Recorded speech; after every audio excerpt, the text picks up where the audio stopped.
ममता बनर्जी पे आती हूँ। चीफ मिनिस्टर ने कहा है कि बीजेपी जो है ये हिंदू मुसलमान का खेल कर रहे हैं और उन्होंने ऑडियंस को कहा कि आपकी प्रॉपर्टियां छिन जाएंगी, आपके बच्चों का एजुकेशन खत्म हो जाएगा, आपको डिटेंशन कैंप में भेज दिया जाएगा। और डिटेंशन कैंप ऑलरेडी हैं। तो ये सीए के जरिए 15 से लेके 20 लाख लोगों की सिटीजनशिप छीन ली जाएगी।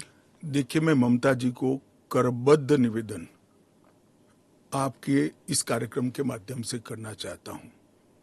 पॉलिटिक्स करने के हजारों मंच है। प्लीज बांग्लादेश से आए हुए बंगाली हिंदुओं का हित मत करिए। आप खुद बंगाली हैं। बांग्लादेश से जो बंगाली हिंदू आए हैं, इनको नागरिकता देने के लिए एक कानून है।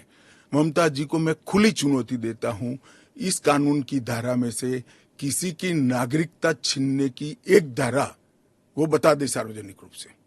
वो खौफ पैदा कर रही है, हिंदू और मुसलमानों के बीच में विखवाद कराना चाहती है, अपनी वोट बैंक का कंसोलिडेशन करना चाहती है। ममता जी, इसको मत रोकिए। करने जैसा काम है, घुसपैठ रोकिए।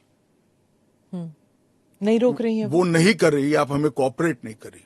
आसाम में कंप्लीट घुसपैठ रोक गया क्योंकि वहां भारतीय जनता पार्टी का शासन है। किस तादाद तक घुसपैठ हुआ है और कब से हो रहा है? देखिए, इसके अधिकृत आंकड़े जब तक कोऑपरेट न करे, ढूंढना बहुत दिक्कत होती है, क्योंकि कलेक्टर के हाथ में पूरा मशीनरी और डिटेंशन कैंप की बात, मगर वो दिन दूर नहीं है जी, वो दिन दूर नहीं है कि वहां पर भी भारतीय जनता पार्टी की सरकार आएगी और हम इसको कड़ाई से रोकेंगे। इसीलिए तो आपको चाणक्य कहते हैं पॉलिटिक्स। नहीं, मैं मानता हूं कि अगर इसी प्रकार की पॉलिटिक्स आप करेंगे, इतने महत्वपूर्ण राष्ट्रीय सुरक्षा के मुद्दे के साथ अपीसमेंट की पॉलिटिक्स कर घुसपैठ होने देंगे, जो शरणार्थी आए हैं उनको नागरिकता देने का विरोध करेंगे, तो जनता आपके साथ नहीं रहेगी। ममता जी को शरणार्थी और घुसपैठिए दो शब्द के बीच का अंतर ही मालूम नहीं है या जान के नहीं कर रही?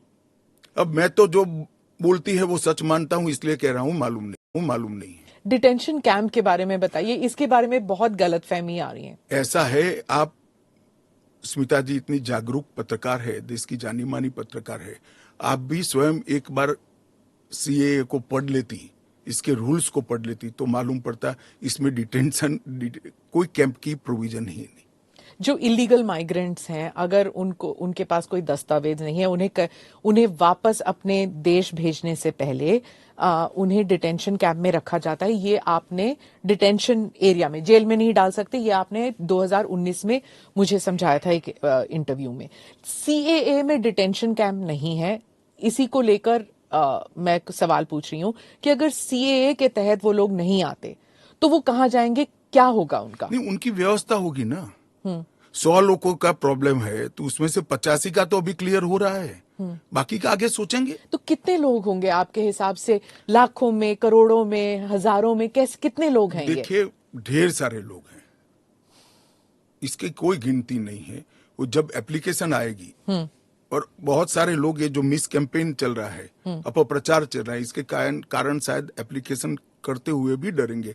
मैं सबको आश्वस्त करना चाहता हूं, आप यहां पर अप्लाई कर दीजिए। नरेंद्र मोदी गवर्नमेंट पर भरोसा रखिए। आपको रिट्रोस्पेक्टिव इफेक्ट से सिटीजनशिप दी जाएगी।